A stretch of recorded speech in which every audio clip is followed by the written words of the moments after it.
संघर्ष की सच्ची कहानी प्राचीन समय की बात है। एक शहर में एक व्यक्ति रहता था जिसका नाम आलोक था। वह अपनी पत्नी और दो लड़का और दो लड़की के साथ रहता था और वह किसी छोटे मोटे प्लांट में काम किया करता था। आलोक और उसकी पत्नी खुशी खुशी अपना जीवन व्यतीत कर रहे थे। समय का चक्र बीत रहा था और उनके लड़का लड़की बड़े होते जा रहे थे।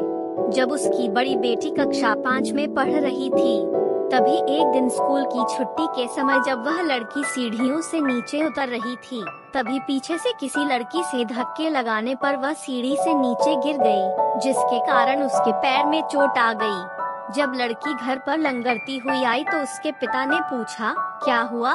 तभी लड़की ने उन्हें पूरी बात बताई।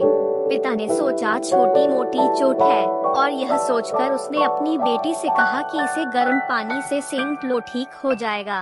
कुछ दिन बीतने के बाद लड़की का पैर फूलने लगा और उसे चलने में दिक्कत होने लगी।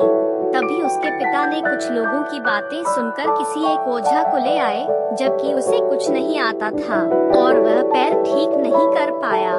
कुछ समय बीतने के बाद जब उसकी लड़की की हालत और ज्यादा खराब होती जा रही थी, एक दिन जब उसके पिता अकेले कहीं बैठे हुए थे तो वह मन ही मन सोच रहे थे कि क्या करें।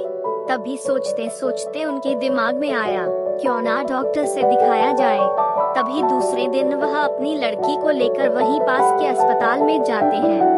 डॉक्टर जब लड़की को देखता है तो लड़की के पिता से कहता है कि जल्द ही इसका ऑपरेशन करना होगा, क्योंकि इस लड़की के पैर में एक बहुत बड़ा घाव हो चुका है, जिसके कारण लड़की का पैर भी काटना पड़ सकता है।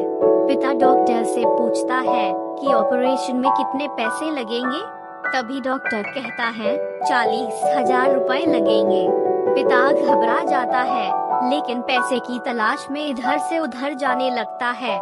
इधर उधर भाग दौड़ करने के बाद पैसे की व्यवस्था कर लेता है और लड़की का ऑपरेशन हो जाता है।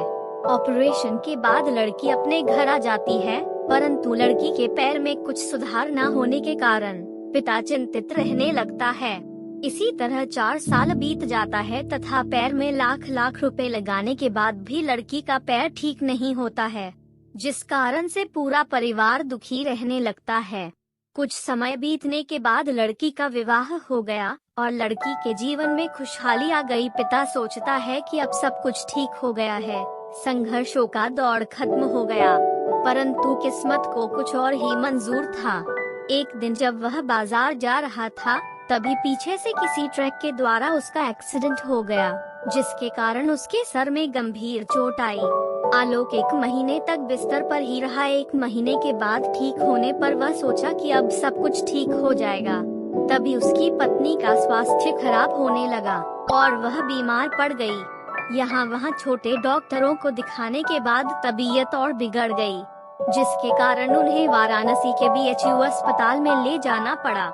वहां जाकर पता चला कि उसकी पत्नी के पेट में गंभीर बीमारी हो गई है, परंतु आलोक को यह विश्वास था कि उसको पत्नी ठीक हो जाएगी और आलोक इसी विश्वास के साथ अपनी पत्नी को हमेशा वाराणसी के अस्पताल में ले जाने लगा। कुछ समय बीतने के बाद पत्नी के तबीयत में सुधार आने लगी। आलोक सोचा कि अब सब कुछ ठीक हो जाएगा। एक बार जब वह अपनी पत्नी को वाराणसी के अस्पताल में ले गया, डॉक्टर ने सभी रिपोर्टों को देखते हुए कहा, सब कुछ ठीक है। आलोक बहुत ही खुश हुआ और वह अपने पत्नी के साथ अपने शहर वापस आ गया। अगली सुबह सब कुछ ठीक था। आलोक का बड़ा और छोटा बेटा दोनों स्कूल चले गए और आलोक अपने काम पर चला गया। बड़ा बेटा स्कूल में सोच रहा था कि चलकर माँ से कुछ बातें करेंगे। तभी 11 बजे उसका मित्र आता है और कहता है कि चलो, तुम्हारी माँ की तबीयत खराब हो गई है। बड़ा बेटा दौड़ता हुआ अपने घर की तरफ आता है। तब तक बहुत देर हो गई होती है, उसकी माँ की मृत्यु हो चुकी होती है। बेटा माँ को देखते ही फूट फूट कर रोने लगता है और वह अपनी माँ का अंतिम संस्कार करता है। 1 साल तक पूरा परिवार दुखी ही रहता है। कुछ समय बीतने के बाद दुखों के बादल छट जाते हैं और आलोक अपने लड़का और लड़की के साथ सुखमय जीवन बिताने लगता है। आज उसका परिवार खुश खुशी जीवन जी रहा है। दोस्तों, जीवन में सुख और दुख दिन और रात की तरह होते हैं, जो कभी स्थायी नहीं रहते। इसलिए दुख के समय में कभी हिम्मत नहीं हारना चाहिए। तथा सुख के समय कभी अहंकार नहीं करना चाहिए।